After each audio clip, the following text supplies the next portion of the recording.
occasions. And do we know of any other municipalities that they've done work for? Yes, we do, and I do as part of the bid evaluation. I do check references, and in general, the references were okay, were acceptable. I know that the company that Paramount Enterprise has recently employed workers from a company that recently closed.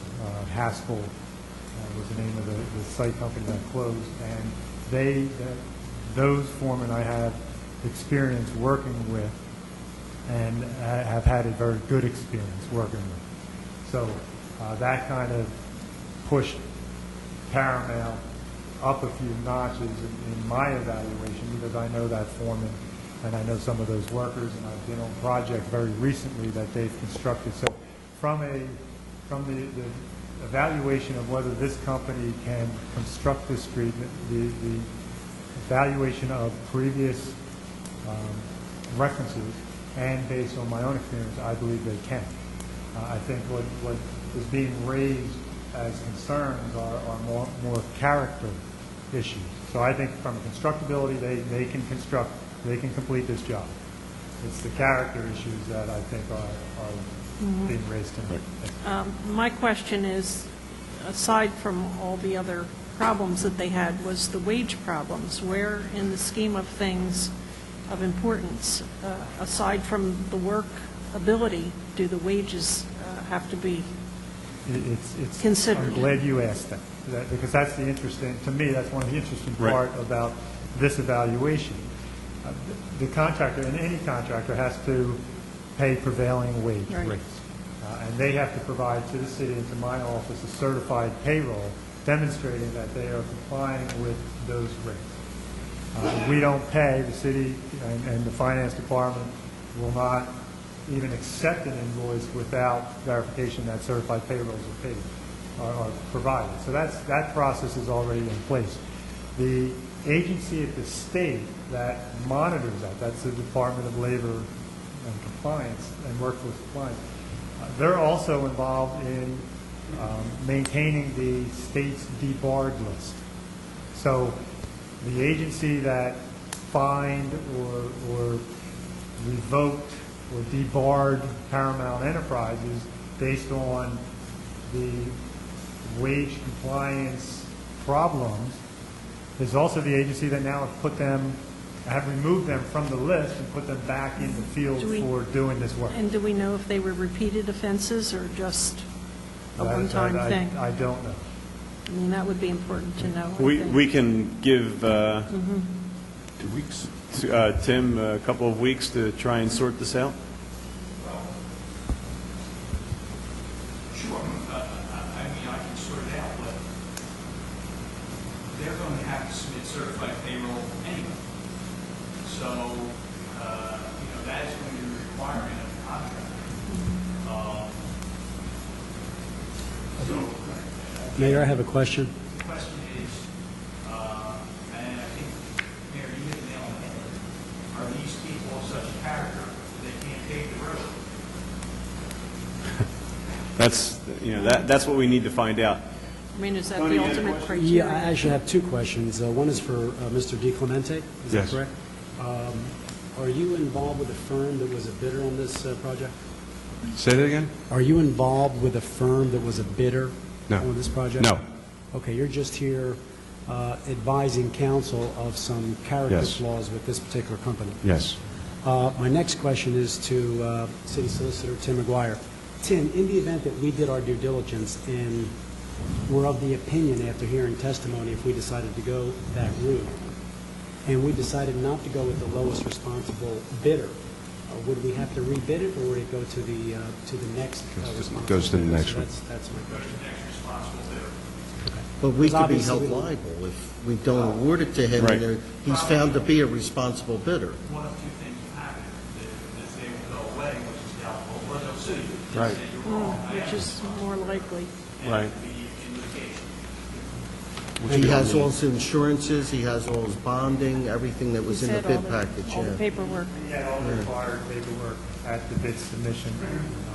He would have to produce the insurance at the time when we do the contract. Between the devil and the deep blue sea. And this is using Department of Transportation funds? It is. Yes. So, once again, I think the state has at least some input into this process, and maybe they will be forthcoming and since we are using state dollars. Again, it goes to the fact that they have removed this company from the debarred list. So they have put this company back into the market for doing government, state-funded work. And I would assume thus is the reason why their bid was so low, to get back into the market. Well, Tim, can you clarify, and can we get something in writing from the state that this company is okay to do work on Department of Transportation? The state has, that debarred list is maintained on the web. Right. And it's updated, That's I the believe, every statement. 2 weeks. Okay. Or thereabouts. And like I said, I did speak with the gentleman who maintains that list. The only real question that we investigated, I guess, for Ed, I would certainly help, and that is, do we feel there are such a character that they can't do the project? Okay. You'll let us know in 2 weeks? Well, he has another bid coming up here in 2 weeks also. Okay. So you're going to have the same problem again. I mean, the guy's got a sex sting, he's got assault with a deadly weapon, his son's selling drugs in the school zone. I don't know what else you can do. I mean, would he have to beat a nun up or something? I mean, character. I don't think his son has Right. anything to do with it, so let's... But I think the state, once again, is the one, they're the entity that maintains the list. Yes, they do.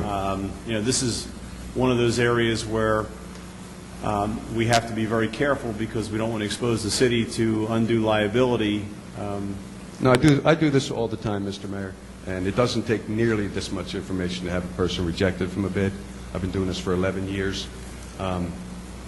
I've had a person thrown off a bid for having a single OSHA violation. Haven't thrown off. It's a judgment call that the town has to make. It's the lowest responsible bidder in your eyes.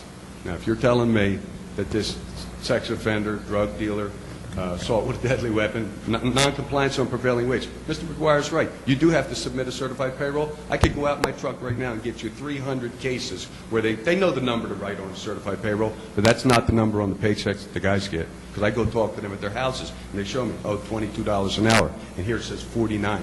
It's common practice. This guy's track record is horrendous. To even consider hiring him it's incomprehensible to me. Bob, you're from Brigantine. You're here with Brigantine residents. These are workers. Same- These guys, all workers. guys are going to be put out of work. You're very passionate about this contract. What brings you here today? How will Brigantine be better by not giving this gentleman the contract? How will we be better off not doing that?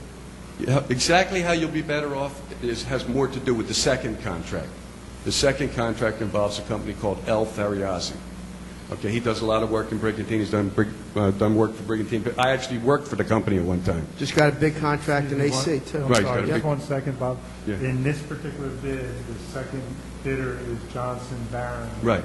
Not Fariazzi. I understand that. Okay. I said the bid that's coming up in 2 weeks. You want to know how it affected me? These workers here from Brigantine, some of them work for Fariazzi. Gotcha. They're actually going to be put out of work so that you can give the work to a company from Cherry Hill, where the hell they're from. Keeping Brigantine working is very, very important to this board. Very These important. guys, they work in Brigantine. They're laborers. They work for the union. Fariazzi's going to lose that job because of this guy with this horrendous record. They're going to lose work. You're going to take food off of their plates. And they're residents of this town also. That was my question. Okay. Thanks, Bob. Okay. Well, how will they know when you make a decision? Well, I get a sense, unless I'm judging council wrong, we could table this for tonight, give our solicitor and engineer time to do the research, and we'll know in 2 weeks. Okay, so I'll come back in 2 weeks then. Yes.